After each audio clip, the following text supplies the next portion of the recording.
Hello and welcome to this vlog for the 50th auction here at Scotch Whisky Auctions. 50! We're almost there at 100! This is incredible! Thank you for being with us. We're here at Big Peatrie again to talk you through the bottles that we have for this auction. And as you can see from the number of bottles behind me, we've got another cracking auction. Both deep and big. Just an epic auction, some wonderful, wonderful whiskies in here, and hope that you're going to take you through some of the highlights.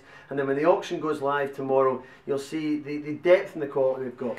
This time we've got 2,600 lots in the auction, some excellent drinking jams and some real rarities and some real surprises, which we hope will interest you.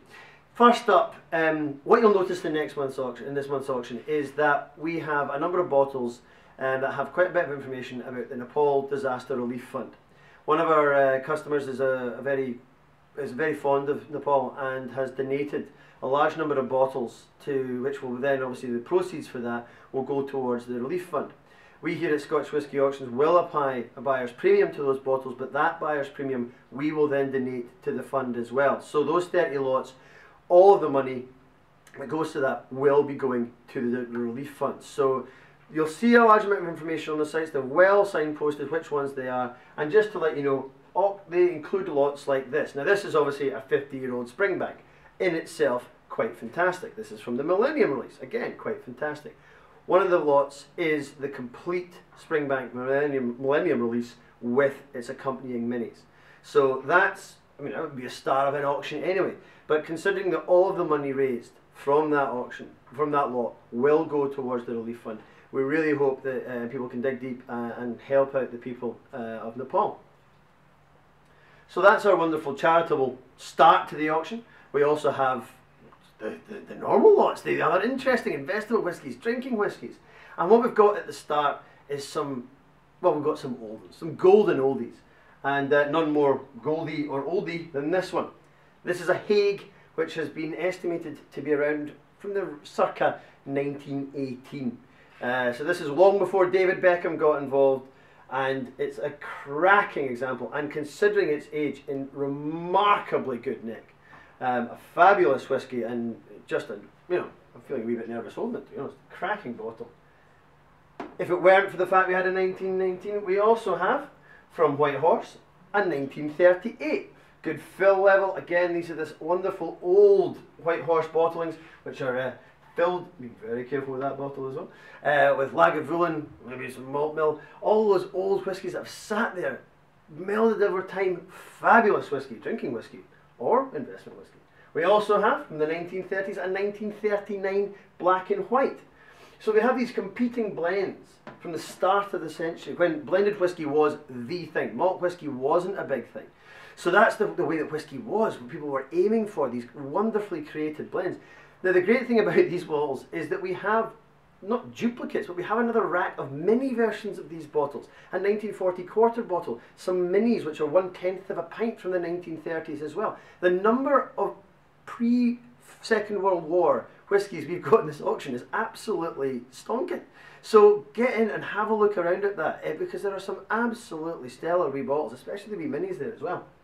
Now, as I said, obviously, Scotch whisky, blended whisky was the main market. It had been for years, and it still is the main market for whisky. But then Glenfiddich came along and changed all of that with one bottle, or one bottling. It wasn't one single bottle. It was this, the Glenfiddich Straight Malt. And they were the first people to bottle malt whisky as a line of their own, as just malt whisky. Plenty of people told them that it wasn't going to work. Glenfiddich being privately owned and they could do what they want, they said, nah, we're going to go our own way. And they did, and almost single-handedly created the market for single malt whisky. So that's a cracking bottle there. We have two of them in this auction. So if you miss one, you've got a chance at the other one. Cracking bottles to look at. Now, in terms of people who created the market for single malt whisky, Macallan over the years have that kind of Rolls-Royce position kind of sewn up. They've done very well at that.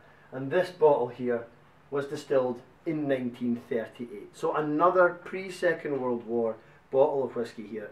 Really good fill level and an absolutely stunning colour, and a real find here at Scotch Whisky Auctions. So that's us at the start. That's our charity bottles. We've got our old blends. We've got our old single malts as well. Now, in terms of old single malts, we love Cadenheads here, we love these wee dumpy bottles.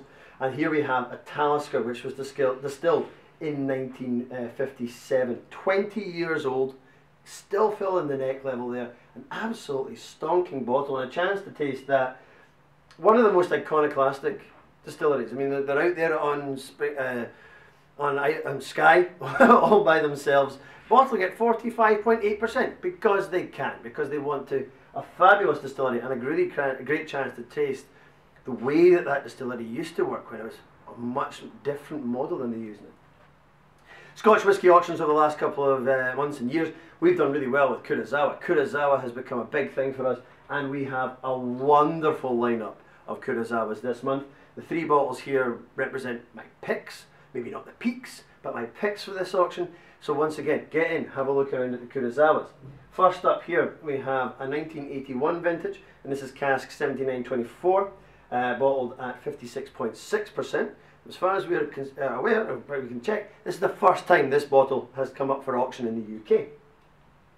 We also have a very nice, another bottle from 1981, and this is cask number 152, bottled at 54.5%. And then, last but not least, we have one of the wonderful no bottlings, and I don't know about you, but I think I've talked about this before. I love the labels that a lot of the Kurosawas have, and this wonderful no label here with the no mask, 30 years old, bottled at 62.8% from Malmaison de Whisky. So this was a French release. So wonderful Japanese whisky in this auction. But we also have whisky from all over the world. We've got some from Sullivan's Cove. We've got more stuff from Cavalan. Whisky is not just about Scotch, it's a worldwide drink, and we've got the world here at Scotch Whisky Auctions. So come in and sample the best the world has to offer. Last, and by no means least, we have a Glenlivet cellar collection from 1959. Glenlivet, obviously the first legal distillery in Scotland, long have been setting the market for Scotch whisky, one of the world's biggest selling single malts. Massive market appeal, and this cellar collection was mainly released for the American market, so a pretty good chance to get hold of something that wasn't easily available in the UK. Distilled in 1959 and bottled in 2001, one of only 400 bottles released. Now, you can probably hear from my throat, I'm quite excited about this auction. This is an absolutely cracking auction. You've seen what we've got here, but once again, when the auction goes live tomorrow, get in, have a look around. With over 2,600 lots to look, you are going to find something that you like. For example, none of the whiskies behind me here are 50 years old. We've got 6 bottles of whisky that are 50 years old or more. This auction is incredibly deep for quality and quantity. So just, ladies and gentlemen, Scotch Whisky Auctions, don't lose your bottle.